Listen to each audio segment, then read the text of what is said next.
U nirringrazzja l-Mulej għalikom li għandkom daqshekk ġuħ u għaġġ biex tisimgħu il-kelma talla. Il-kelma ħajja llum li ħajatina dejjem appropjata u fil-ħin tal-Mulej. Għadna kif bdejna u tkellimna illi anka jekk għaddejjem minn żmien diffiċli, anka jekk għaddej minn żmien ta' pandemija, minn żmien ibes, ta' ansjetà, forsi wieħed mill-ar żmien li qatt għaddejna fil-ħajja tagħna, xorta aħna l-Kristjani huwa żmien tagħna li nibrillaw, huwa żmien tagħna li nuru id-dawl ta' Kristu. Għax jekk ma nkunux aħna li nuru dan id-dawl, min irid jurih? U tkellimna wkoll il-Mulej Ġessu wans li qiegħed magħna ħatmu kontra tagħna u għall-ankra tagħna dak li jżommna s-sodi u dak li jgħinna biex nimxu l-qudiem f'isem Ġesu Kristu mingħajr biża'. Amen. Alleluja. Ek laħwa, inħoss fil-qalb tiegħi illi għandi nibda billi nixxerja magħkom waħda mill-ħolmiet li l-Mulej tani kif nagħmel ħafna drabi. Intom tafu bħali li il-pastor ftit ta' żmien ilu tkellem u hawnhekk anke talab li konna aktar ħolm profetiku. Ħolm biex jista' isaħħaħna għal ġid ta' talim u anka biex nkunu dawl għal ħaddieħor. U se nibda b'waħda minn 3 ħolmiet illi kelli propju fl-istess ġimgħa li kienu simili ħafna. Meta kelli l-ewwel waħda torrajt sabiħa mxejt, imma li wara jumej jarġa' jkolli oħra u wara jumej oħra jarġa' jkolli oħra simili, tkun taf li mhux ta' min tinjorawx vera. U se nibda mit-tieni waħda l-aħwa, għax it-tieni waħda hija dirett għalikom. Inħoss li l-ewwel waħda kienet għalija personali, it-tieni għalikom, mbagħad ngħidilkom it-tielet waħda wkoll. Imma it-tieni ħolma li kelli l-aħwa rajtni li qiegħda ġo dgħajsa. Konna qegħdin mhux waħdi magħkom ma' ħafna nies Kristjani u liedi fi Kristu. U konna qegħdin f'dgħajsa qisha bħal di li jiġu ta' barra minn Malta u tal-Afrika, nies li jiġu letteralment tal-missjoni u hekk. Iva, eżatt, tal-klandestini u kienet iffullata din id-dgħajsa. U jiena kont qiegħda fit-tarf ta' din id-dgħajsa u waqt li konna mixjin biex ngħinkom ftit il-baħar hija l-ħajja, dinja tagħna. Id-dgħajsa hija il-vjaġġ spiritwali tagħna. Mela d-dgħajsa daw kollha li qegħdin fid-dgħajsa konna aħna li nemmnu f'Kristu, li nemmnu li Ġesu Kristu huwa bina l-ħaj u li npoġġu is-sid veru is-Salvatur tagħna. U qed narani f'din id-dgħajsa li kont il-leader spiritwali tagħkom. U filli mixjin fuq din id-dgħajsa u għaddejjin fuq il-baħar normali u filli f'daqqa waħda kien hemm perjodu ta' dlam. Il-baħar ma rajniex iżjed u laqqas rajt idejja u laqqas tajt nara s-sema swidija biss. U dak il-ħin ħares lejkom, kont naf li qegħdin flimkien fid-dgħajsa u għattilkom l-aħwa, żommu sod. Issa huwa żmien li nżommu sod. Żommu sod. U intom bdejtuni u lħaqna x-xatt. Grazzi Mulej. U din hija l-inizjar tal-kelma li tani l-Mulej għalikom illum. Il-kelma semmejta li t-tiġrija sal-aħħar.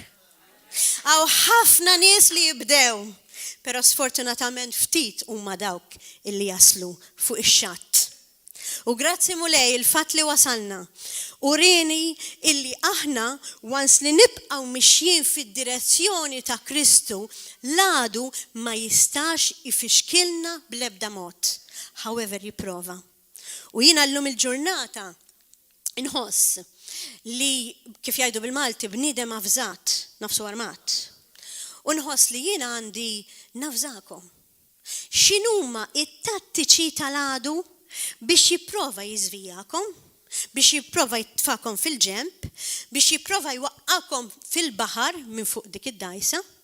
U biex jipprova jagħmel minn kollox ħalli finalment joħdilkom ruħkom u għalla ħares qatt ikun hemm l-abissi tal-infern. Dak huwa li rrid nipprevedilhom. Għalhekk jaqbdilna li widnejna spiritwali jinfetħu sew biex inkunu żguri li nibqgħu f'dik id-dajsa u veru naslu fix-xatt. Amen? Alleluja. U hekk l-aħwa illi nixtieq nibda b'esperjenza ta' persuna illi dil-persuna jiena smajta forsi uħut minnkom semawa u xi uħut qed narafhom li tkellimt magħhom diġà fuq dil-persuna li kienet guest fuq programm ta' Sidrot It's Supernatural. Dan ir-raġel kien meta kien żgħir għal it-talba tas-salvazzjoni u taħajtu għad-dinja għaliex ħaseb li once li għal dik it-talba f'qalbu kolossew. Sfortunatament kien veru mqarraq. Għaliex għadda żmien minn fuqu kien jaħseb li hu Kristjan. X'kien jemmen li Ġesu Kristu huwa bin Alla, però kif tafu bħali anke x-xitan jemmen li hu bin Alla, mhux qiegħed il-ġenna. U darba minnhom beda jħossu ġieħ kbir, hekk, istantanjament. Il-bniedem vera ma jafx meta tiġi il-mewt għalih.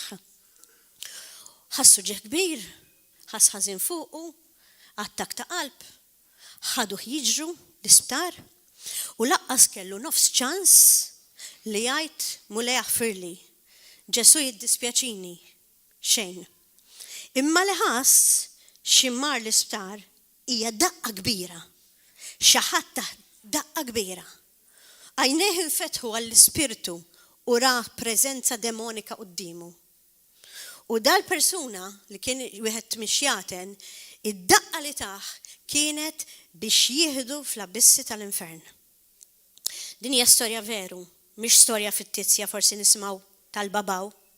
Imma dan ir-raġel għalinna li beda nieżel fl-abissi.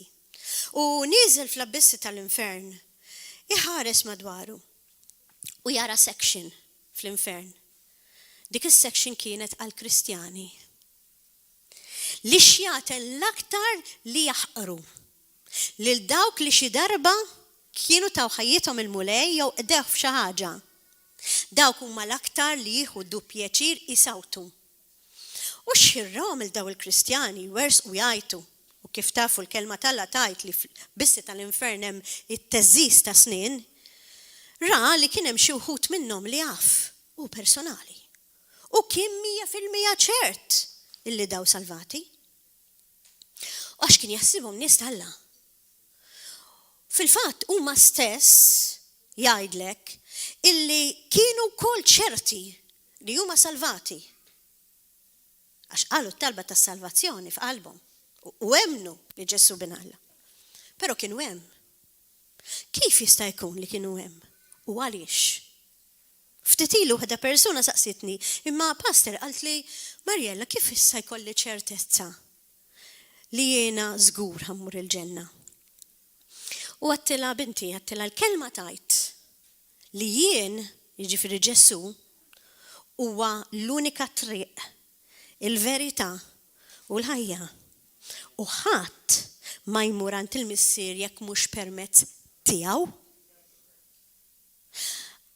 Għalt li ma xieġifiri, għattila xieġifiri li mux bil-emil tagħna aħna mmorru, imma b'dak li għamel Kristu bil-grazzja tiegħu, imma mux biss naċċettaw bħala s-situ s-salvatur tagħna kif ħafna minna għadna dik it-talba mill-qalba tas-salvazzjoni, imma waħedha ma tfisser xejn.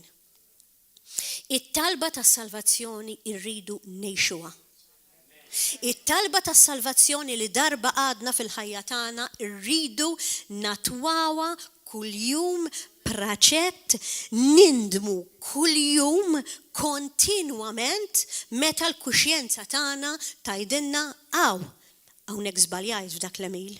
Għax il-mulej ma jridniex nitkellem fuq ħaddieħor, ma jridniex nikkritika, ma jridniex nagħmel dan id-dnub u l-ieħor u nindmu mill-ewwel.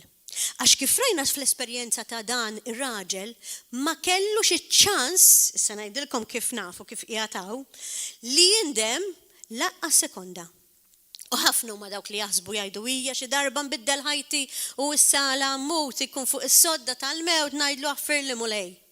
Kien hemm ħafna persuni qed jgħid dan ir-raġel li kienu għadhom żgħażagħ żgħar fl-infern, li kienu Kristjani biss, lip Christians. U kellhom accidents u spiċċaw hemm għal omorhom. Però l-aħwa għandna aħbar tajba. Għax apparti li aħna ċerti bis-salvazzjoni permezz ta' dak li għamel Kristu, aħna ċerti li nistgħu nidħlu fis-salvazzjoni apparti fil-grazzja meta aħna ngħixu kuljum il-ħajja Kristjana li faċli mhijiex. Però possibbli. Għax kieku mhijiex possibbli kieku Kristu ma kienx jgħidilna kif għandna ngħixu. Kristu bina l-ħaj kien l-eżempju ħaj tal-mod kif aħna għandna ngħixu. U aħna għandna nimitaw lilu kif hu imita lill-Missier. Għax il-mulej għalinna illi taraw lili u taraw il-Missieri.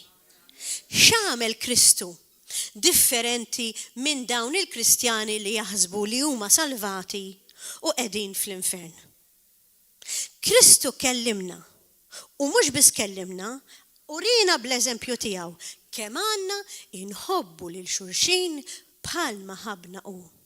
U waħda mill-affarijiet li ġieli saqsejt li l-nifsi l-aħwa. Imma għaliex hija daqshekk diffiċli li bniedem iħobb il-xulxin. Għax kieku veru ngħixu bħalma qalinna Kristu, kieku d-dinja mhux gwerer bħalma rajna fl-iskrin. U mhux fl-iskrin nafu li hawn gwerer fid-dinja, kieku għandna ġenna tal-art. Imma hekk għandha suppost tkun.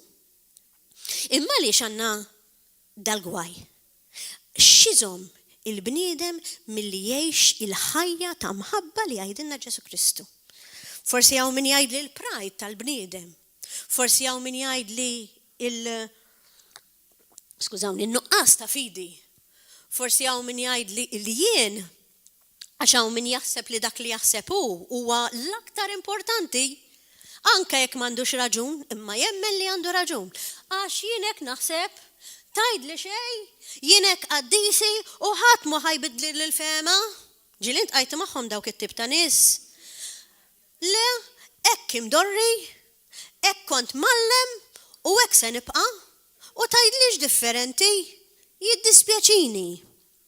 Mhux ta' bxejn mulej għalinna ir-ras jibsa. Ħanarġa' mmur malaj lura x'għadni ma speċċajtilkomx l-istorja ta' dak l-individu. Kif naf bih? Waqt li kien qiegħed fl-infern qed jara l dawk il-Kristjani jinħarqu nies oħra. Jaħares il fuq u jara dawl kbir, din hija l-esperjenza tiegħu. U l-Missier fis-sema ġibtu mill-infern. Tella minn fuq. U qallu sentik ċans ieħor biex narġa' ndaħlek lura ġo ġismek u nieħdok fid-dinja għal żewġ raġunijiet. Għallu waħda biex tmur tajt lill-Kristjani, lin-nies li suppost huma tiegħi, mhux id-dinja, għallu għall-Kristjani ħanibatek lura. Għallu biex jgħixu għall-ħajja Kristjana li huma stqarrew b'fommhom li huma tiegħi, biex ikunu ġenwini vera miegħi, reali vera miegħi. Bil-azzjoni u mhux bil-paroli. Għallu it-tieni waħda jien se narġa' nieħdok lura fid-dinja minħabba l-patt li jien għandi ma' ommok. Għallu għax ommok hija tiegħi. Il-kelma Alla tgħidilna dak kollu li nitolbu fis-sem il-mulej Ġesu jiena tagħna. U ommu kienet qed titlob għal dan it-tifel biex ma jmurx fl-abissi tal-infern imma jsalva ruħu. Ommu kienet ilha titlob ħajjita kollha u tiddikjara din il-kelma li jien il-household tiegħi u wliedi kollha se jsalvaw u jaraw wiċċ f'isem Ġesu Kristu. U dik hija talba li Ġesu onora. Ara kemmu veru li Ġesu huwa dak tal-impossibbli kif jgħidilna il-kelma Alla. Li tantu tal-impossibbli biex jagħmel dak li l-Kristjan ġenwin qiegħed jitlob illi saħansitra għala bniedem mill-infern biex ma jibqax hemm. Għax qallu jien għandi patt tad-demm ommok. Ommok hija mara ġenwina, ommok hija mara tiegħi. U jien għattila li dak kollu li titlob bil-fidi fis-smina tagħla. U għalhekk ma nistax inħallik fl-infern. Għax inkella l-weda tiegħi ma tkunx reali u jien il-verità. U da li qed inkellimkom illum huwa importanti li tifhmuh.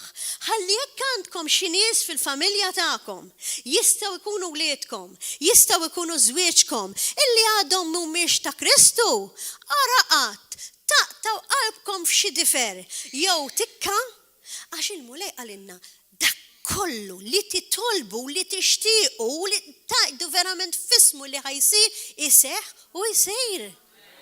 Tajdu li ma kif jista' jkun mela l-mulej jista' jbiddel il-qalb tal-bniedem? Hemm xi ħaġa li hija impossibbli għall-mulej.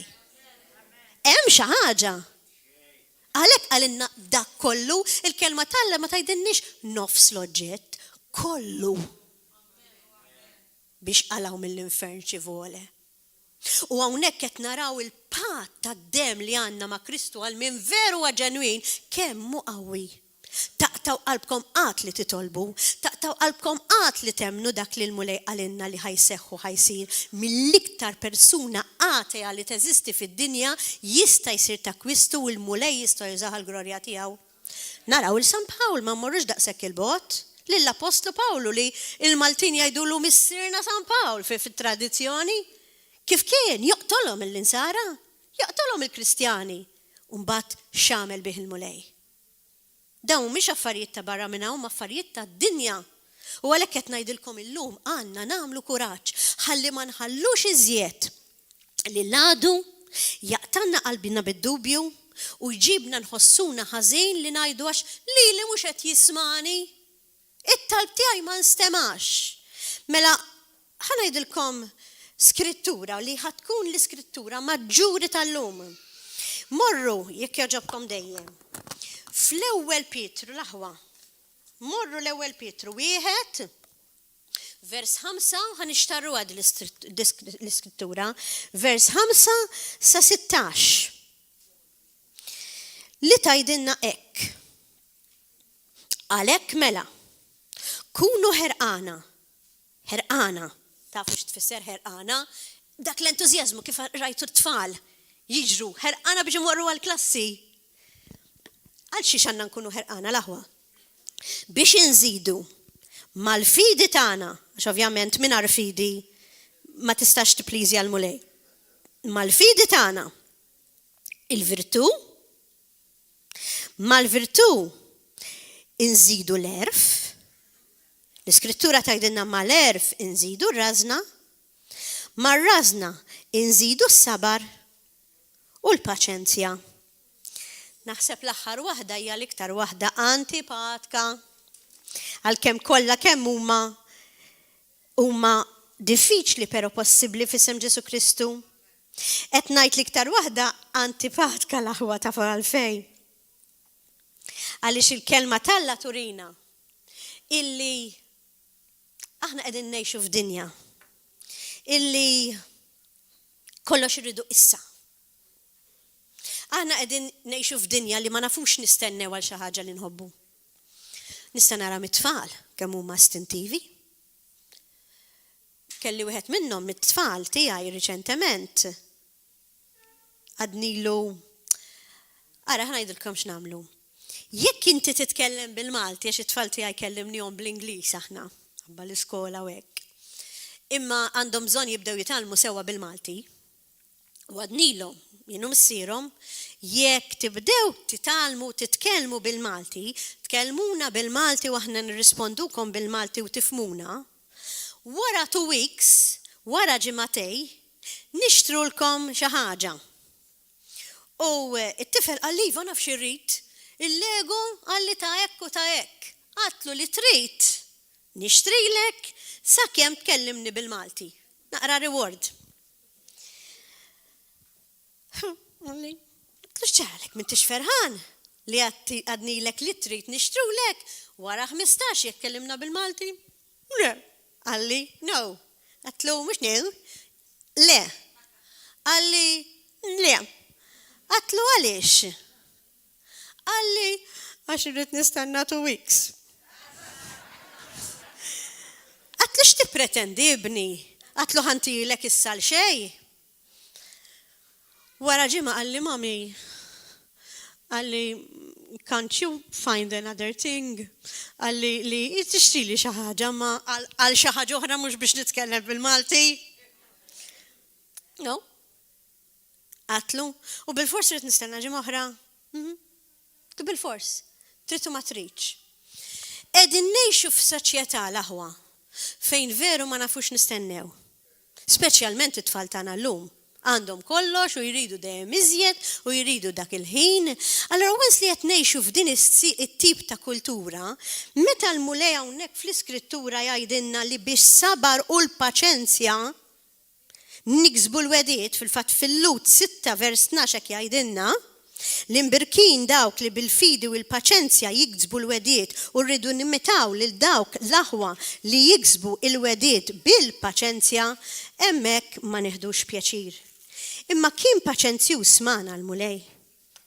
Ħafna nies jgħidulna, kemm ħaddu mutajdu fuq il-miġja ta' Kristu. Ilhom jgħidu li ġej Ġesu, ġbajt nistenna għadu ma ġiex. Anka nanna jolbuż biżnanna kienet tajt li fi żmiena kienu jgħidu reġa' ġej. Baqa' ma ġiex. Ara kemm għaddew snin. Min jitkellem dak il-mod, irid joqgħod attent. Għax il-mulej għalinna biex bis-sabar u l-paċenzja naraw u niksbuhom il-wediet. Fil-fatt l-aħwa nixtieq illi naddilkom xi skritturi fuq din tal-paċenzja. Kif għadtilkom naf li mhumiex xi favoriti tagħkom, però fit-tieni Pietru 3 ġibda l-karti ħabba l-iskritturi. Jgħidilna vers 9, morru hemmhekk, please temnux li mmemlu l-iskrittura. It-tieni Pietru 3, vers 9. Anzi ħanibda minn 3 jimporta l-aħwa. It-tieni Pietru vers 3. Dan għandkom tkunu tafu li l-aħħar jiem, aħna qegħdin ngħixu fl-aħħar ta' żminijiet, hekk jgħidu, jiġu nies kollha tmaqdir. Ġili nisimgħu minn maqdar. U jwaqqgħu kollox aċċajt fil-kelma tal-Alla miktub għaż-żufjett. Nies li jaġixxu skont ix-xewqat ħażina tagħhom, nafu nies li jaġixxu skont ix-xewqat ħażina tagħhom. U jibdew jgħidu fejn il-weda tal-miġja tal-mulej. Għax sa minn meta mietu s-sirijietna. Kollox baqa' miexi kif kien sa mill-bidu tal-ħolqien. Smajtuha?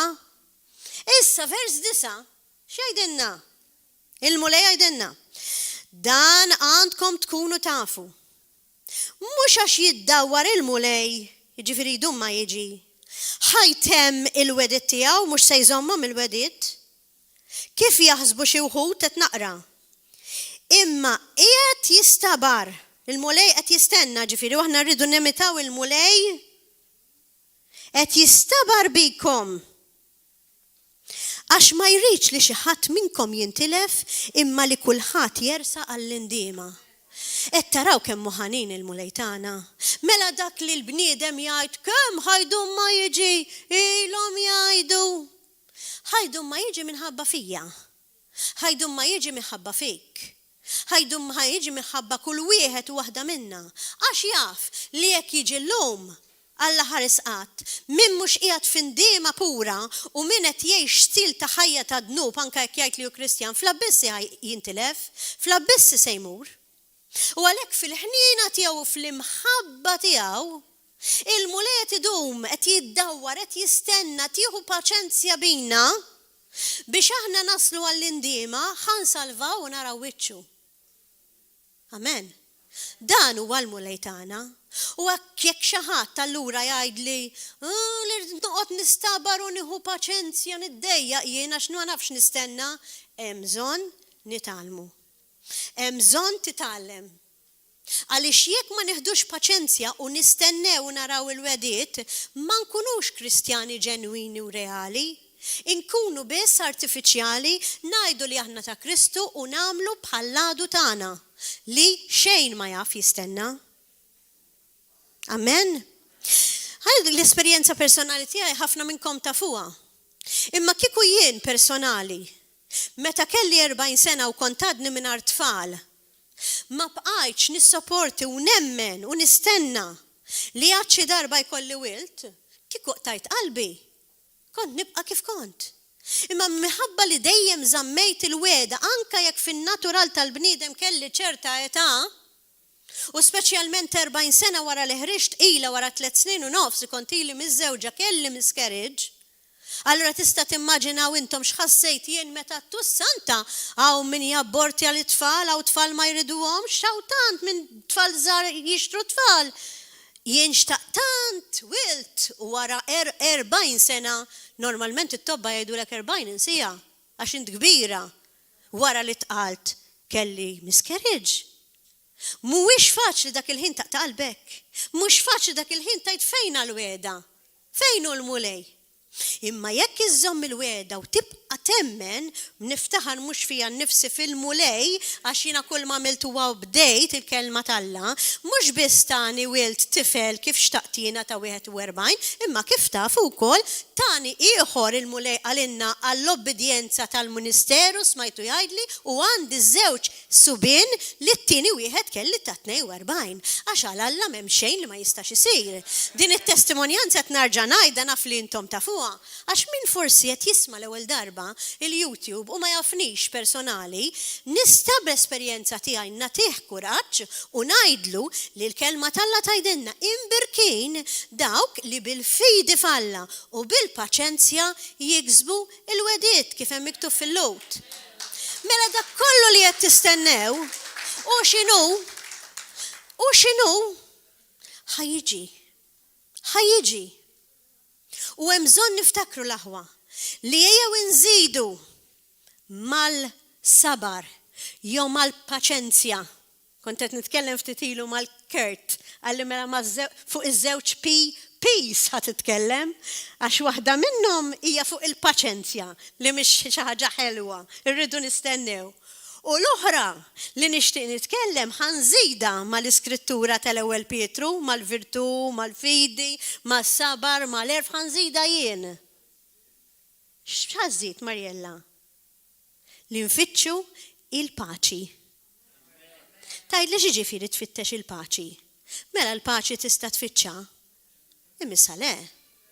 In-nies tad-dinja jfittxu l-paċi billi jfittxu ġuvni. ħajżewġu, ħalli kollhom familja, għax dik ittihom il-paċi u l-kuntentizza.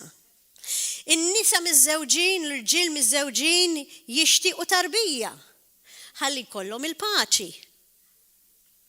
Għax min għalihom li jekk ikollhom it-tarbija, il-familja tkun kompleta ikunu at peace. Mur saqsi lil dawk il-familji u l-ġenituri li għandhom 2, 3, 4, 5 titfal, x'paċi għandhom fid-dar. Mela ma nibqgħux bil-illużjoni l-aħwa li naħsbu li l-affarijiet jew l-individwi fid-dinja iġibunna l-paċi. Għax huwa persuna waħda li jagħtina l-paċi veru, li jissejjaħ il-prinċep tal-paċi. Li huwa Ġesu Kristu li l-mulej għalinna ejjew għandi intom imtaqlin ħalli natikom il-mistrieħ u li għalinna għaliex jien natikom il-paċi dejjem insemmija din l-iskrittura li d-dinja ma tarafiex immintom tafuha għaliex doqtu lili għalhekk jgħidilna l-mulej du u taraw kemm twajjeb il-mulej. Il-paċi talla l-aħwa mhix qiegħda f'affarijiet materjali. La qiegħda fid-dajjes, la qiegħda fid-djar. Saqsu l-artisti kollhom flus kemm tridu miljuni ma jafux se jagħmlu bihom. Il-paċi mhix qiegħda fli tagħmel il-karità. Hija xi ħaġa sabiħa u ta' sodisfazzjon li tgħin il-ħaddieħor. Imma l-paċi vera mhix f'dak li tagħmel int. Mhix fik innifsek għax aħna fina m'għandniex paċi. Il-bniedem dejjem irid iżjed imur għall-missjoni, ħa pjaċir, ġi lura. Issa dat ngħidilkom affarijiet sbieħ li nagħmlu ukoll mhux dejjem hemm paċi għax jiġi lura jerġa' jħoss il-vojt. Għaseb wara meta tagħmel affarijiet koroħ. Meta tmur droga, meta tmur xorb, meta tmur sigaretti, meta tagħmel affarijiet tad-dinja, meta tfittex raġel sabiħ biex itik dak li r-raġel tiegħek forsi mhux qed itik, jew jekk inti m'intix miż-żewġa forsi itik dak li tixtieq f'ħajtek ħalli forsi jaċċettak kif inti u jibda jħobbok u jtik dak kollu li timmaġina raġel jew mara buq. Għalhekk il-mulej jgħidilna fil-kelma tal-Alla l-aħwa li huma ġieli semmejtilkom cursed is the person who trusts in man. Kemm il-darba tilkom din l-iskrittura li huma misħuta ta' in-nies li jafdaw fil-bniedem. Għax il-bniedem huwa bandla ma tistax torbot fuqu u minnu. Kemm smajna nies li jkunu vera reliable u taj dak il-pastor żbal jagħmel hekk telaq il-knisja. Dik il-mara kienet tantalla qiegħda ma' wieħed, dak ir-raġel kif jista' jkun kien raġel daqshekk talla moħħu fil-pornografija u telaq kollox telaq il-knisja. Għaliex? Għax il-bniedem huwa bandiera. Il-bniedem huwa bandla. Il-bniedem mhux ta' min joqgħod fuqu. Il-bniedem huwa fraġli. L-unika persuna li ġiet fid-dinja bħala bniedem, però huwa Alla u li huwa stabbli u ta' min toqgħod fuqu huwa biss l-isem ta' Ġesu Kristu li huwa mhux biss il-prinċep tal-paċi, imma l-kelma tiegħu kif rajna ftit ilu għattilkom hija iva u amen. Jekk iwedek xi ħaġa ħajtiqtilek fuqu biss trid tibbaża. L-aħwa, il-paċi fil-ħajja tagħna mhijiex ġejja kif għattilkom miċ-ċirkostanzi, trid nagħtikom prova għalfejn mhix ġejja mill-affarijiet. Tajdu li għax nafu, għax għandna esperjenza tal-ħajja. Il-prova li teżisti fil-kelma tal-Alla hija li Ġesu Kristu meta ġie fid-dinja u twieled tarbija, fejn twieled? Mhux fil-lukanda 5 star, imma twieled ġar f'maxtura fl-iktar post miżeru li tista' timmaġina li l-annimali kien joqogħdu fih. Il-prinċep tal-paċi twieled hemm. Taħsbu li b'kombinazzjoni twieled hemm l-aħwa? No. M'hemm xejn b'kombinazzjoni fil-kelma tal-Alla, twieled f'maxtura biex jurina li ċirkostanzi ta' ħajjitna u ta' madwarna dar sabiħa, villa, hotel, mhix dik li tagħti il-paċi. Għax li tagħti il-paċi huwa personali, twieled bħala prinċep tal-paċi maxtura għal kulħadd biex imur ħdeħ u jadorah. Kif naf? Naf mill-iskrittura. Forsi insiba malajr, ma tantx inħobb noqgħod nagħmel għajnejja fil-karti, imma forsi nista' nsiba malajr l-istorja meta l-anġli tal-mulej marru jħabbru lil-raja hawnhekk ara, sibta ta' Luqa 2:9. Fejn l-anġli tal-mulej meta twieled Ġesu fil-maxtura ma jħabbru lil-shepherds, lil-raja li kienu hemmhekk li twieled il-prinċep tal-paċi. U daw ma kinux jafu x'qegħdin jgħidu l-anġli. U hawnhekk qalulu, l-anġli qalulhom lir-raja, tibżawx Luqa 2:9. Għax araw qed inħabbrilkom ferħ kbir minħabba da twelid, ferħ li mhux biss se jkun għalikom imma se jkun għal poplu kollu. Aħna eċċezzjoni? Le, aħna parti mill-poplu kollu. Mela l-ferħ veru li huwa il-paċi tal-qalb, għax m'hemmx isbaħ ferħ mill-paċi tal-qalb, huwa f'Ġesu. Mhux ta' b'xejn il-maġi dawk wise men, vera kienu wise.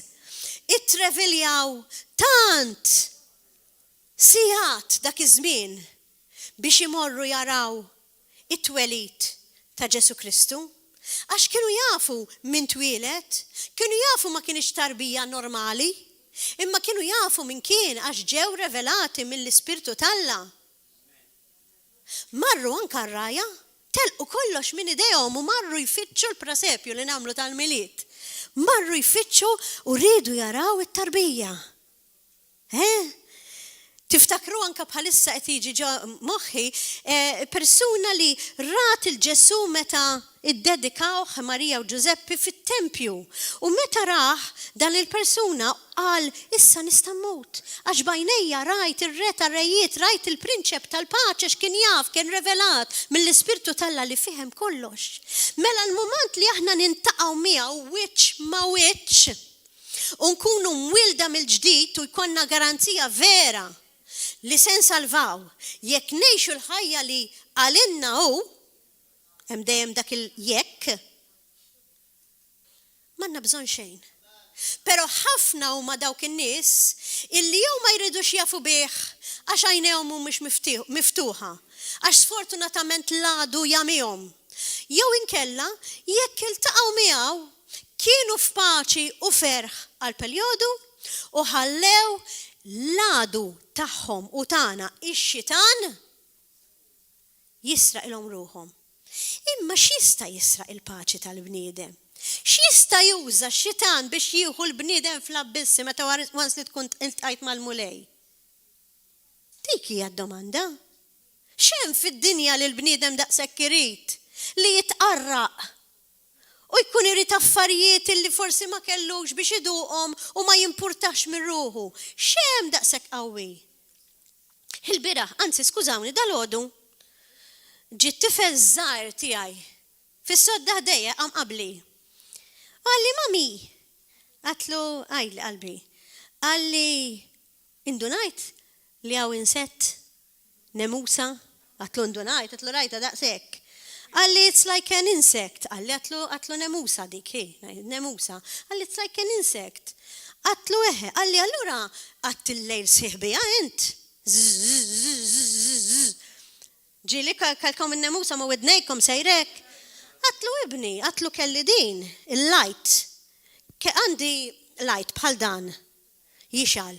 Għalli suppost jek il-nemusa taqbat miegħu, suppost, tieħdu. Imma di ma ħadmitx.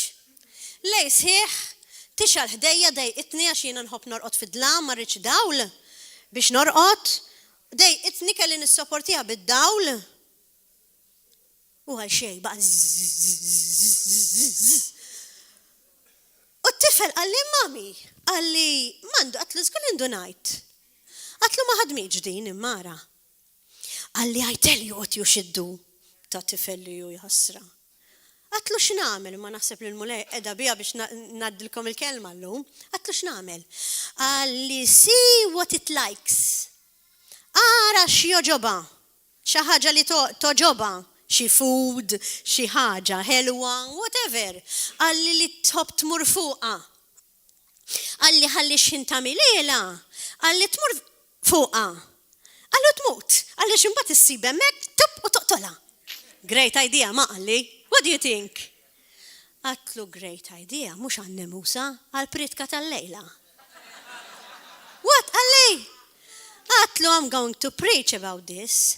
Għatlu għalix the enemy, l-għadu tagħna, li hu bħal dik iż-żunżana li nkollu tberren f'widnejna biex nagħmlu l-ħażen, x'tagħmel jew x'jagħmel? U l-għadu vera jeżisti għax kieku l-mulej ma kienx jgħidilna fil-kelma u ma kienx jagħmel dik il-passjoni ħarxa biex jeħlisna minnu, mid-demonju. Ma kienx jagħmel għal xejn. X'jagħmel l-għadu? Jistudjana. Jistudja kull wieħed waħda minna u jara x'inhi d-djufija tagħna. Dik id-djufija tagħha huwa raġel. Trid tiżżewweġ. Dik id-djufija tagħha hija mara. Trid tħobb. Dik id-djufija tagħha tieħ sigarett. Dik tieħ droga, dak teħ ix-xort, teħ fl-ixkun u riħ quddiem u mara rwina, pornografija u jtik minn dak li inti tħobb. Jitik minn dak li inti tixtieq, ħalli biex il-moment li inti tmur bħal blaħ, għax trid tkun iblaħ, tmur għal dak l-oġġett jew dik il-persuna li inti toġbok, pup, jotlok. U jien xogħli taf kemm iħobbni l-għadu huwa li nikxiflu. Kollox l-għandu, ħalli ngħidilkom isma' l-aħwa. Tħallux iżjed li x-xitan jibqa' jitħaq bikom u bina li qed jagħmikom jew jagħmilni f'isem Ġesu Kristu ma jagħmilniex sewwa b'xi ħaġa li nħobb for a purpose. Jekk forsi inti fil-passat tiegħek għamilt dub waqajt għalih, so what? Għalhekk hemm id-dem ta' Kristu. U għalhekk hemm l-indiema, għaliex l-għadu kif qalilna l-pastor waħda mill-aħħar preachings qal illi jinqed anke bil-passat tagħna għal skop biex jerġa' jġiblek il-viżjonijiet ġo moħħok, taħseb x'għamilt ħażin u tajt le jiena m'iniex denja, żgur li le. U l-ispirtu tal-kondannazzjoni kif għadt inti huwa dak li juża bħala bejt biex jagħtik dak li inti trid ħajoqtlok. Mela tħares lej il-passat. Illum, il-passat għadda. Indem, imxi fil-paċenzja kif rajna.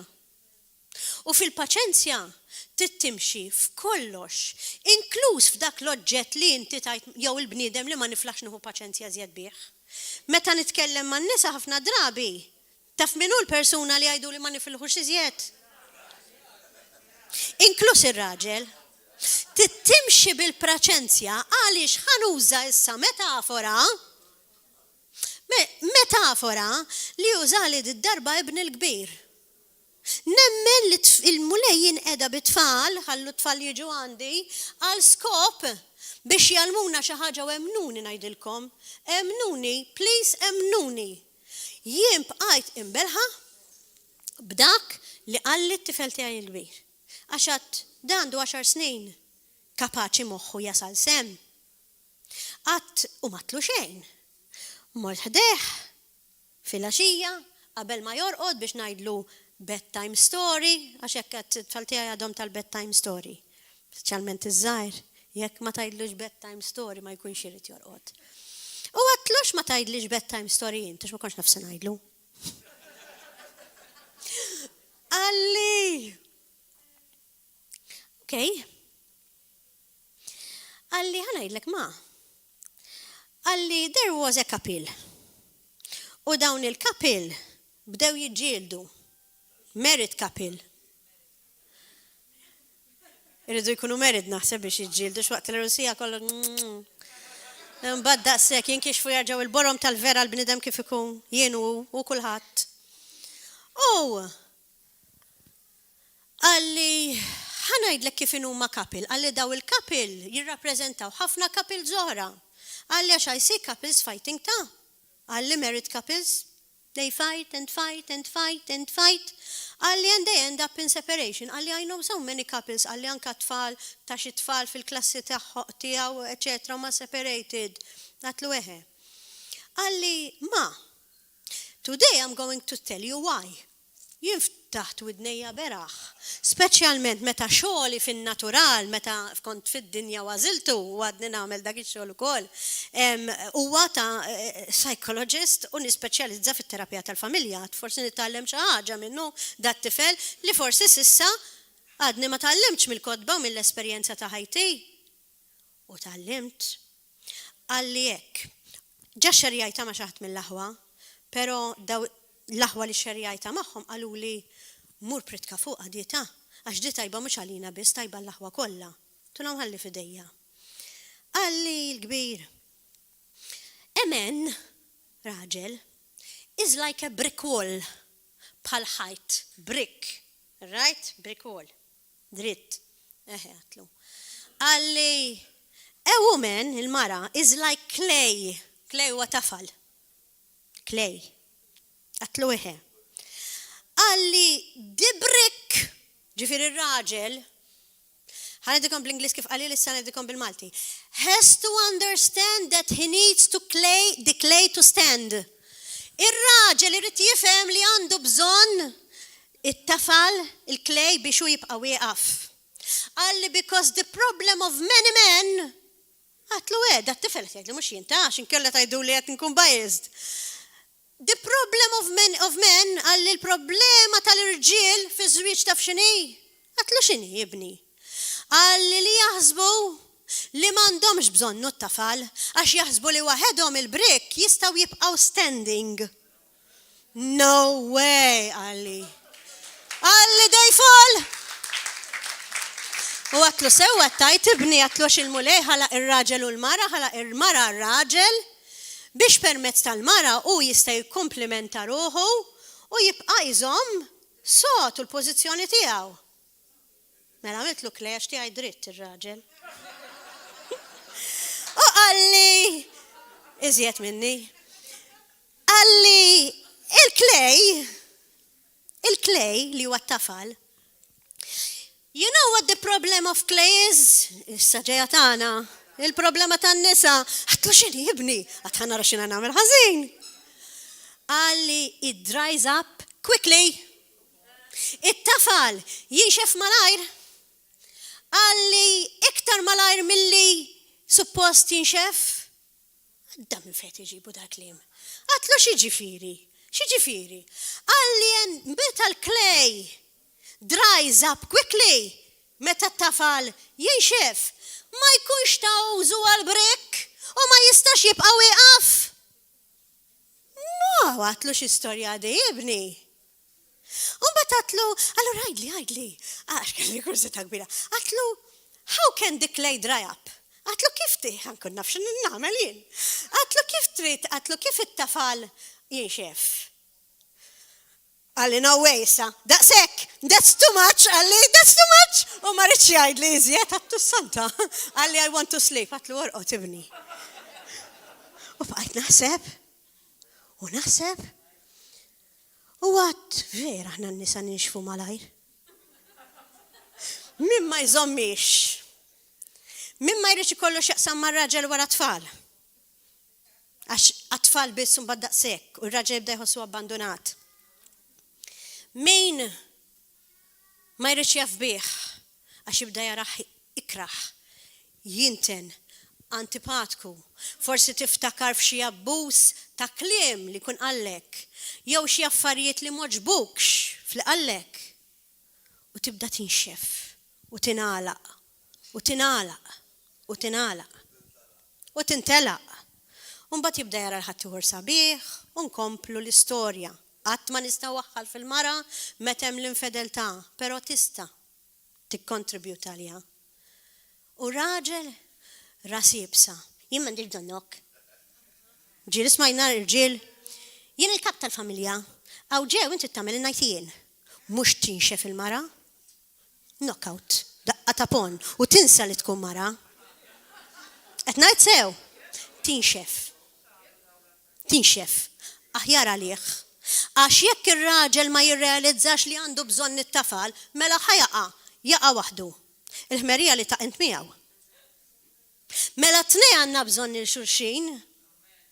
U għalhekk qed nitkellem fuq il-perseveranza li l-mulej jgħidilna f'dik l-iskrittura ħnarġa' ndur tal-ewwel Pietru li rajna li kienet il-main scripture, okay? Tal-lum fejn tgħidilna l-importanza li nibqgħu nipperseveraw sal-aħħar għax jekk ma nagħmlux hekk. Da x'ħen sar? Għadni nibda. Kif jista' jkun? Jekk ma nagħmlux hekk ma nsibux il-paċi. Fil-każ pas-soltu kolli nagħmel it-tieni parti. Mela, arġa' morru fl-iskrittura. Ħanfittxu apparti il-perseveranza xemm iżjed. Morru arġaw fl-iskrittura li tajdinna zidu mal-fidi, ma kellimtkomx fuq il-fidi illum, għax ħatta for granted li once li edina hawnhekk biex tisimgħu il-kelma għandkom xi forma ta' fidi falla, u mingħajr fidi ma nistgħux naġbu l-Alla. Imma għalinna mal-fidi l-virtu tal-erf. Mela ħammur fl-erf, għax suppost kelli immur waħda. Għadni fuq is-sabar. Vera bil-paċenzja ġejja, x'tistennew? Ħassibu l-paċi. Għaxek wassi kolkom xil-sabar ma nkolx paċi, mela tajjeb, miex ja tajjeb. Morru għal-erf. Il-mulej għalinna zidu l-erf. Da xerfu erf ta' d-dinja le. Mux kull min għandu ħafna skola u għaref. Mux kull min gradu ħafna drabi l-università u għaref. Jiena meta konti graduata ġa 3 darbiet mill-università ma kont arfa xejn. Għax kont għadni ma rafx il-Kristu li hu l-milja ta' kollox, anke jekk kelli ħafna qualifications. Ma jfisser xejn. U l-Proverbi 16, morru hemm, vers 24 jgħidilna La li iżom l-erf qudiem għajnejh, imma li blaħ x'ikollu? Taraw fl-iskrittura għali ikollu. Qed tisma'wa l-aħwa. La li iżom l-erf qudiem għajnejh, imma li blaħ għali ikollu. Kif inkunu għaqlin l-aħwa? Tafu li bil-kelma tajba kif jgħid bil-Malti toħroġ il-far mit-toqba? Mhux il-far biss toħroġ mit-toqba. Kull ħaġa li tixtieq li toħroġ mit-toqba. Għaliex il-kelma Alla turina wkoll fil-proverbi ħanajdilkom bl-Ingliż kif qiegħda. Pleasant words are like honeycombs, sweet to the soul and health to the bones. Fimtuha? Kliem sabiħ li joħroġ mill-ħalqna huma bħal għasel, huma ħelwin għar-ruħ u huma is-saħħa għall-ġisem u għall-adam. Iva veru, jista' jagħti il-każ li kultant persuna tkun marida, mhux bil-fors l-aħwa, biex ma tiġux tiġru għalija u tgħiduli jien m'għandix minn da, imma tkun marida, jew tkun marida anke fl-adam, minħabba li kollha ċerta diqa, jkollha ċerta dulur, forsi ma sabitx fil-ħajja tagħha nies li jagħmlula kuraġġ, u l-mulej huwa spirtu ta' kuraġġ. Il-mulej ma jridniex inwaqqaw lil bniedem għax għalinna nħobbu l-xurxin palma nħobbu lilna nfusna. Inti trid min jagħmellek bil-kontra jew kuraġġ. Mela jekk tixtieq min jagħmellek kuraġġ, għamlu lil ħaddieħor. U b'dak il-mod inti tkun qed temi tal-Ispirtu t'Alla, tkun qed anqlu għall-mulej, tkun qed tiġbdu lejk il-bniedem u jekk jara fik il-ġenwinità fi Kristu, jersaq fejn tersaq int, iġġibu anke jisma' l-kelma t'Alla, tbiddillu il-ħajja tiegħu u x'ikollok fil-ħajja tiegħek sodisfazzjon kbir. Għax s'issa dni ma tkellimx fuq il-konsegwenzi naturali tal-fatt li aħna nagħmlu dak li qalilna Ġesu li għandna nagħmlu. Bħalma l-konsegwenzi huma negattivi, meta aħna nfittxu d-dinja, meta aħna nħallu lil-għadu jitħaq bejna boġġett b'television b'ħaġa oħra u computer, hekk ukoll huwa ta' sodisfazzjon kbir. Meta aħna nagħmlu sewwa, tħossok sewwa miegħek innifsek anke naturali, aħseb wara il-paċi tal-mulej li huwa paċi sopranaturali li kif rajna Mattiju lek x'id-dinja. X'qiegħed iżommilkom il-paċi narġa' nsaqsikom li tiġi fil-ħajja tagħkom. L-expectations tagħkom, aspettattivi li inti tistenna, badnija fuq ir-raġel illum. Skużani, raġel. Żgur qed jismani. L-aspettattivi li tistenna li xi darba jinbidel, forget it. Li tistenna xi darba l-mara tinbidel, forget it. Taħseb minn hemm ġej il-ferħ. Minn hemm ġej il-paċi li tistenna xi darba tfal tiegħek jinbidlu, jonnanna jew l-bużnanna jew whoever tsija ma minn kollok xi tajt. Il-paċi taħseb li kollok permezz ta' job ġdid, ta' x'inti kollok promotion, temporanju iwa. Il-problema huwa li l-paċi tad-dinja huwa l-ftit żmien. Tistenna l-ġurnata tat-tiex biex timxi bil-libsa l-bajda, xi pjaċir kemm ħadd pjaċir bil-ġurnata, kemm tista' ddum? 24 hours tajtek ħafna. Spiċċa kollox, qasaq kemm iddum tipprepara. Mela l-paċi tad-dinja hija temporanja għal tikka. Il-paċi li jippreżentanna Ġesu Kristu il-mulej li huwa ħaj għax qam mill-imwiet, li huwa fid-dinja qiegħed magħna bl-Ispirtu t'Alla u jgħix ġofina, qed jgħulek mhux għal 24 hours, għal dejjem. Qed jgħulek għall-eternità. X'ħadd biddel l-aħwa? Ħadd biddel il-paċi. Jew irqas ngħidla paċi, il-ferħ tad-dinja ta' 24 hours. Kemm ħadna pjaċir, morna d-disko, xrobna pejjibna, morna flimkien, kien ħin ta' vera pjaċir. U mbagħad qomt filgħodu tħossok imdamdma, ċempilt il dak il-ġuvni ma sibtux u min jaf bħalek kemm għamel il-ħadd ieħor. Ferħu paċi dak. U tħossok użata u mkisra u narġaw nibdew induru l-istess rutina kemm bla sens. Għalhekk ibla huwa dak il-persuna illi minflok jibqa' iżomm mad-dilja, minflok jibqa' iżomm ma' dak li huwa sod, ifittex xi ħaġa u personali għax jaħseb li huwa aħjar minn Alla. U għalhekk għalinna impost tal-idolatrija l dawk il-persuni li poġġew lilhom infushom fuq Alla. U l-pjaċiri tagħhom, dak li riedu. Forsi għax wieħed jibżam il-persekuzzjoni? Iva, l-mulej għalinna li hemm il-pakkett. Għalinna li għal daw kollha li jimxu mal-mulej Iva, għalinna li hemm il-persekuzzjoni, pero ħanajdilkom, fil-persekuzzjoni l-aħwa hemm is-sopranatural. Tajdli xi ġifieri. Ħajdilkom storja oħra, għandi stejjer x'ngħidilkom f'dak il-karti, min jaf xi darba ngħidhomkom. Imma naf li bl-istejjer tibqgħu tiftakruha għax tajduli. Tajduli inti storyteller. U dik l-istorja tibqa' tfakrek l-oġġett li nkun għattilkom.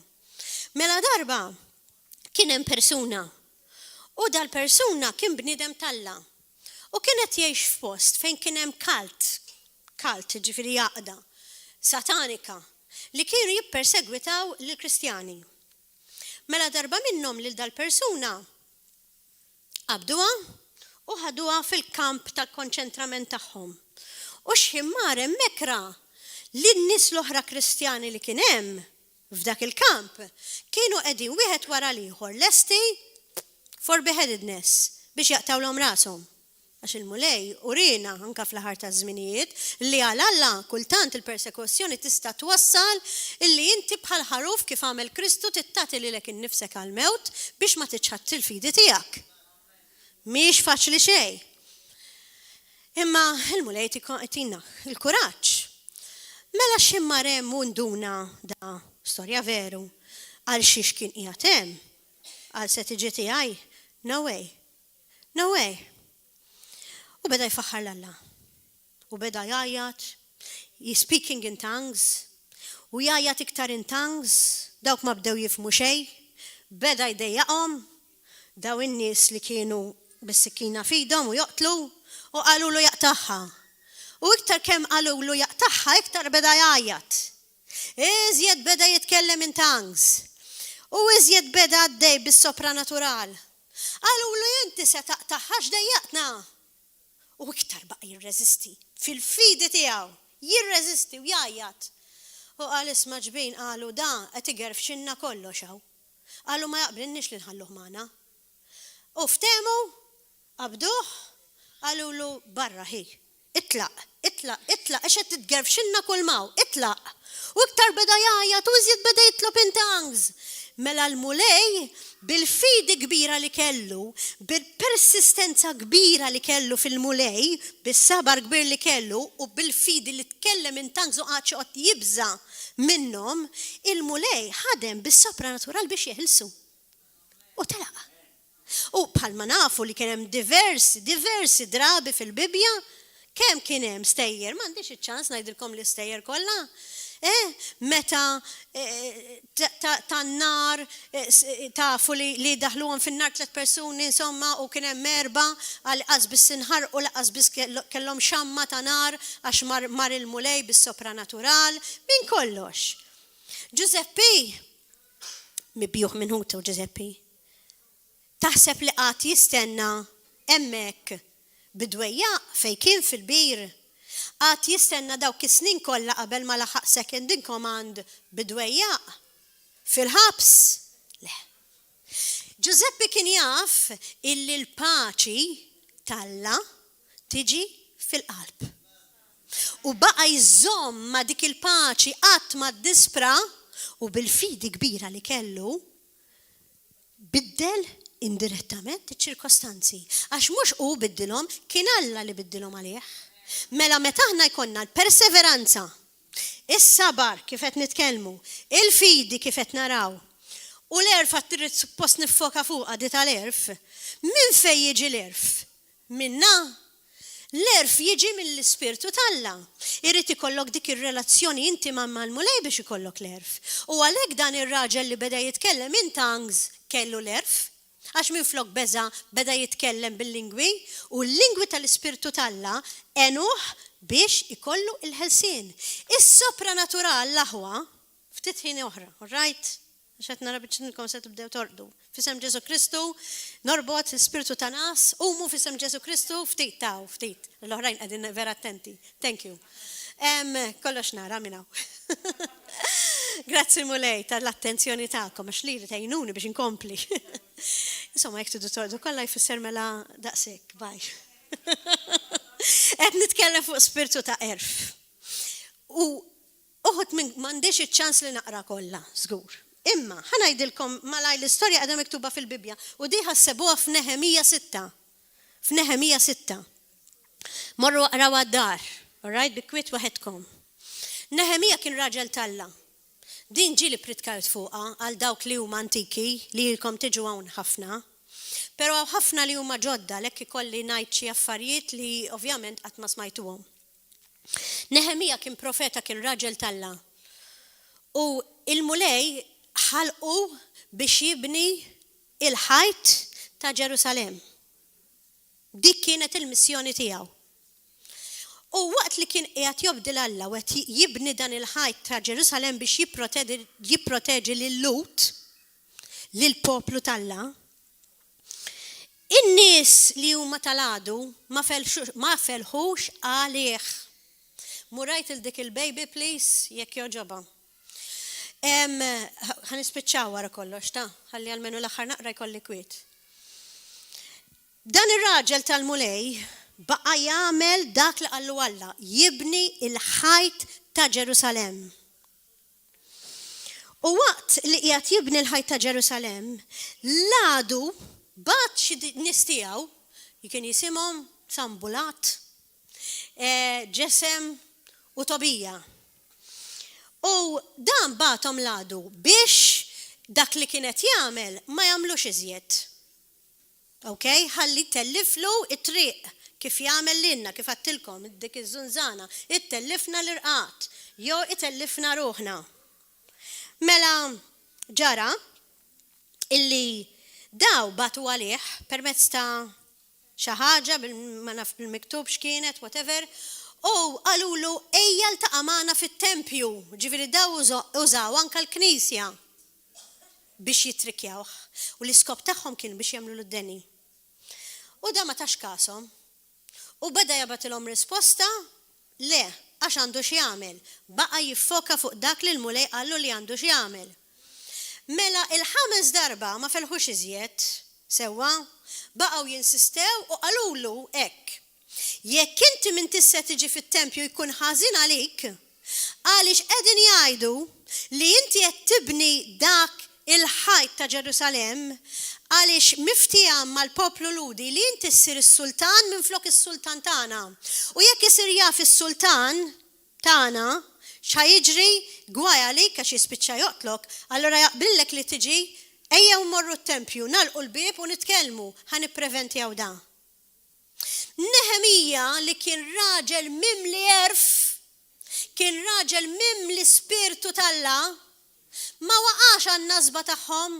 Għaliex waħda mill-affarijiet li turina l-erf tal-mulej li inti ma taqax għat-triks tal-għadu. U għalhekk qiegħda hawnhekk biex intom ma taqgħux għal affarijiet ħmerijiet tal-għadu jew xi gideb jew mala fama u tiżvijaw. U li nixtieq malajr ħanaqra biċċa qabel ma nagħmel konklużjoni l-aħwar, right? Morru Nehemija 6, morru, ħanaqra biċċa. Nehemija 6. It-tnassis kontra Nehemija. Ħanaqra biċċiet. Ħanaqra l-ewwel vers. Mela jisimhom kif għattilkom Sambulat, Tobija, Ġesem, l-Arbi u l-bqija tal-edewa tagħna li kont bnejt is-swar u ma kienx fadal tiċrid fihom għalkemm kont għadni ma qedx il-bibien fid-daħliet. U batu jgħidulu Sambulat u Ġesem. Ejja niltaqgħu flimkien fil-wita tal-onu. Il-ħsib tagħhom kien jagħmlu l-deni kif għattilkom. Issa ħammur vers ħanaġġel 5. U għal 5 darba Sambulat batandu bħal qabel il-qaddeja tiegħu.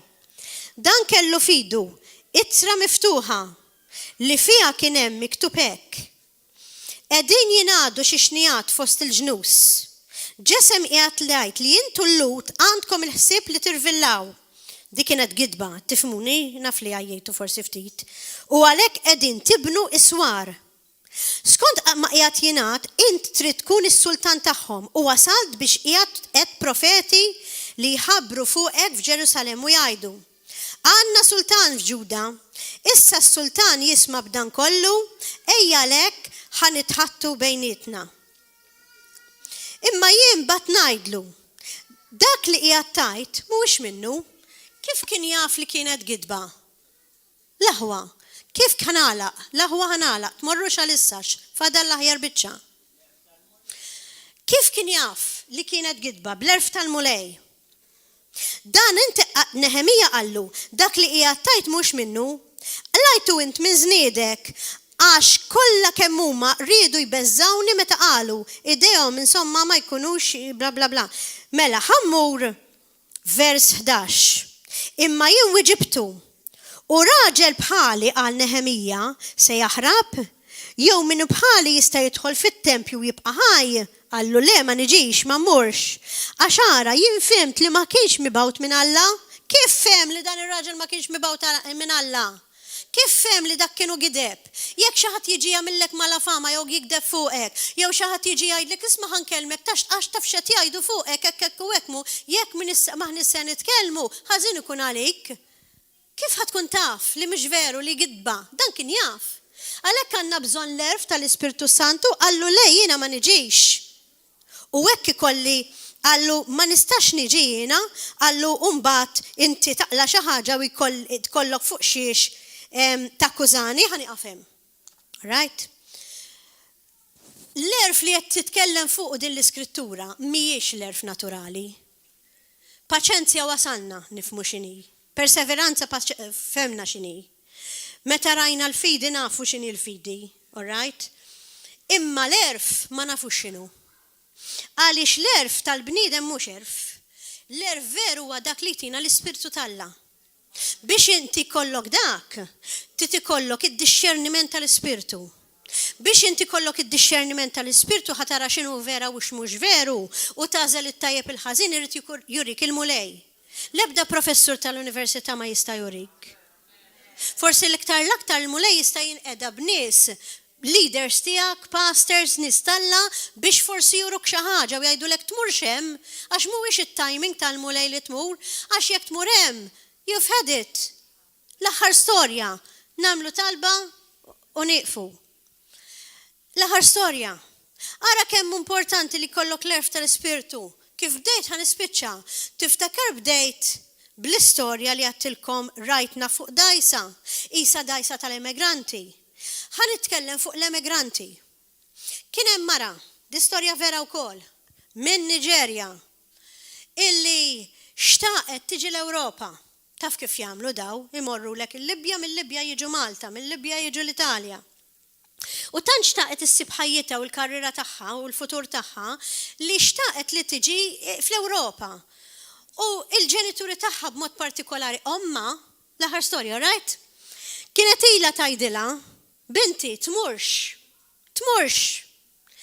għalissa, stenna t-timing tal-mulej.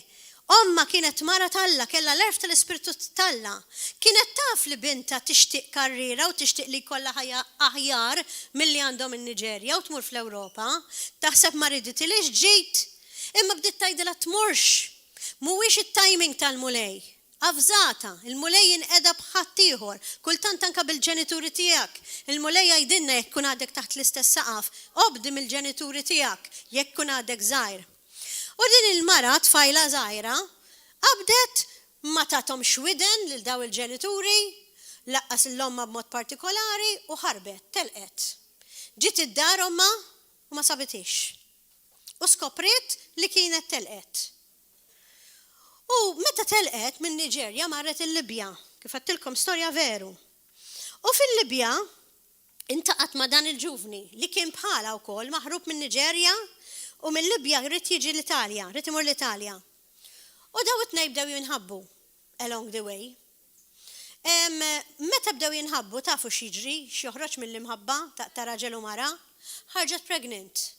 Din it-tfajla li kienet għadha żgħira bil-kemm teenager. U il-pjan tagħha diġà ma kienx eżatt li ġara skont xtaqet hi, mela iddeċidew li jmorru l-Italja.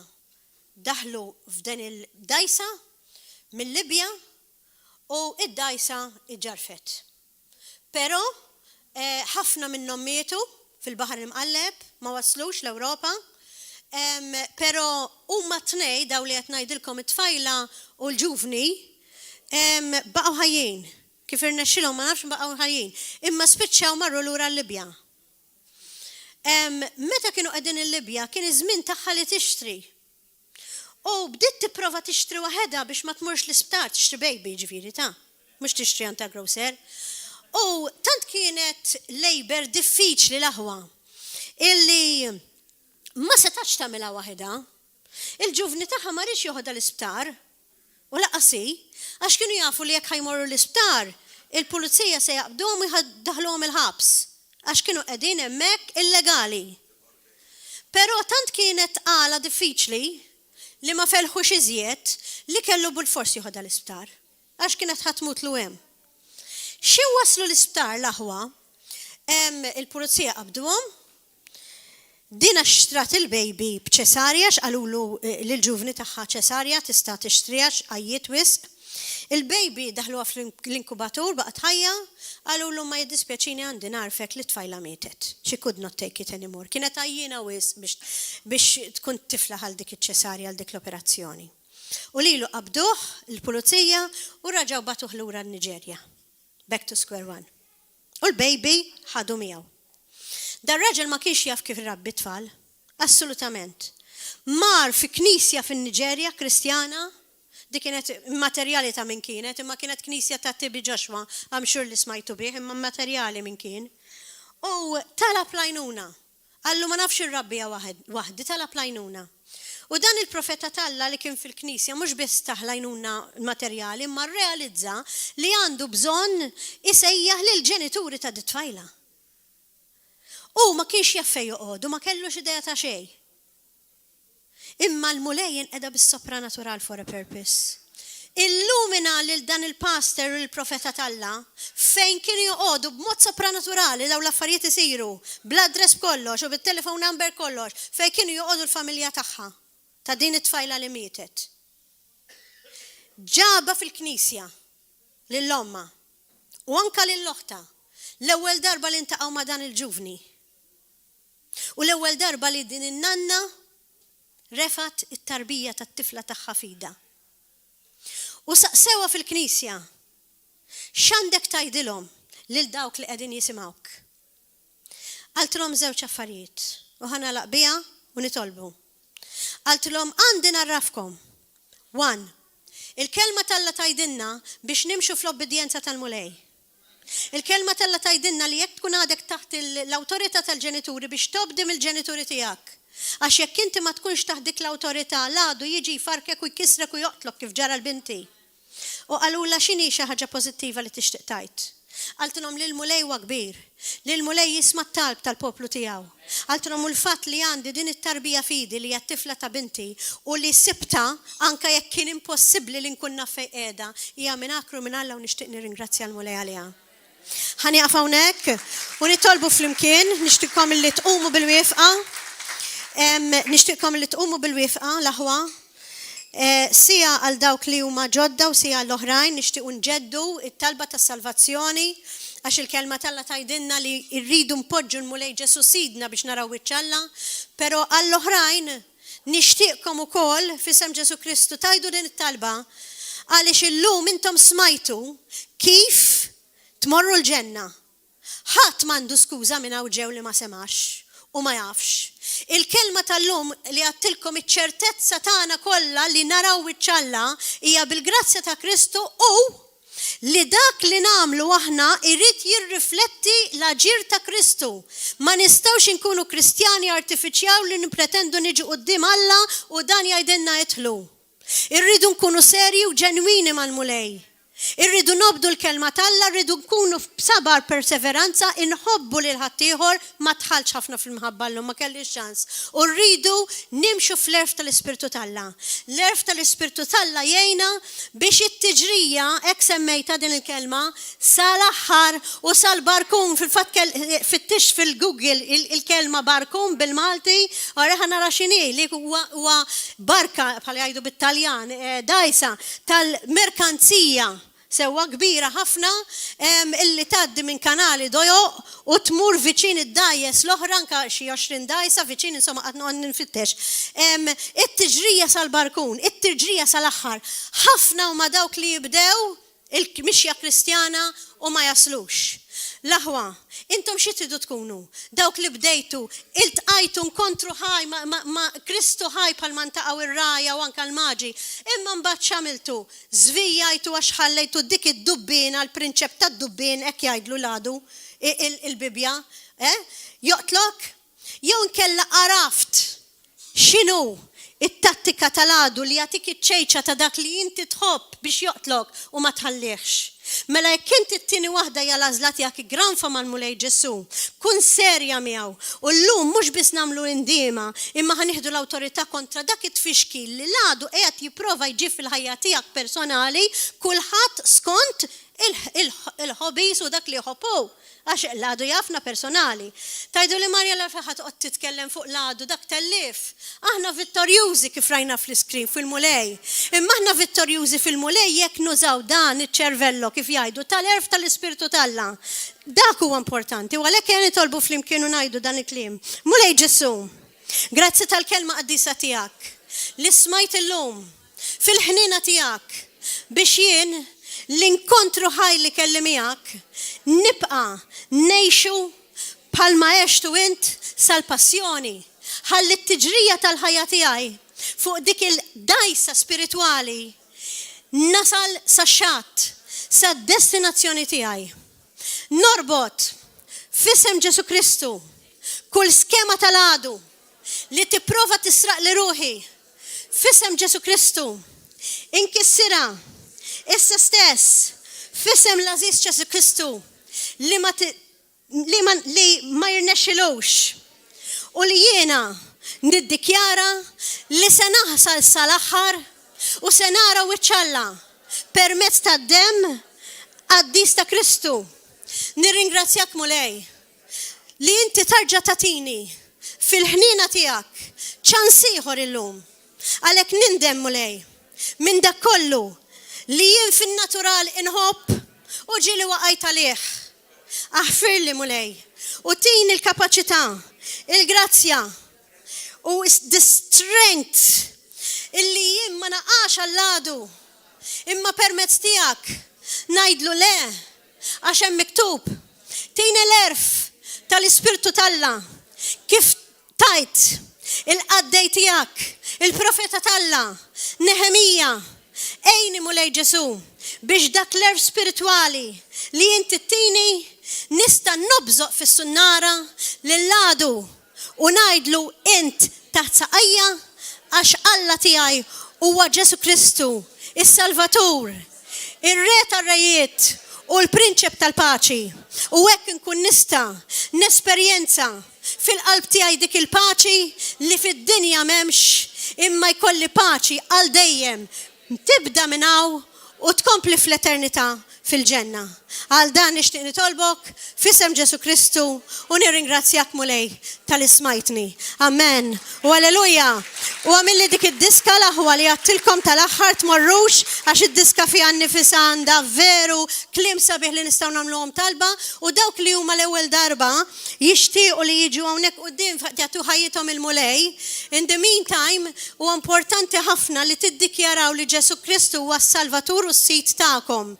Nixtieq illi ngħid it-talba tas-salvazzjoni anke għal dawk li huma ġodda li qed jarawni mill-YouTube issa stess għax il-kelma Alla tgħidilna li jekk impoġġu l-Mulej Ġesu bħala s-sit u s-Salvatur tagħna u ngħixuha tagħhom hija s-salvazzjoni. U għalhekk ngħidu min irid iġeddet it-talba tas-salvazzjoni li nistgħu ngħidu flimkien Mulej Ġesu tistgħu iġġedduha Mulej Ġesu jiena nemmen fik bħala binalla l-ħaj. Nixtieq li min issa l-qudiem impoġġik il-veru sit tiegħi bl-obbedjenza tiegħi. Grazzi Mulej tal-passjoni ħarxa tiegħek, tad-demm tiegħek.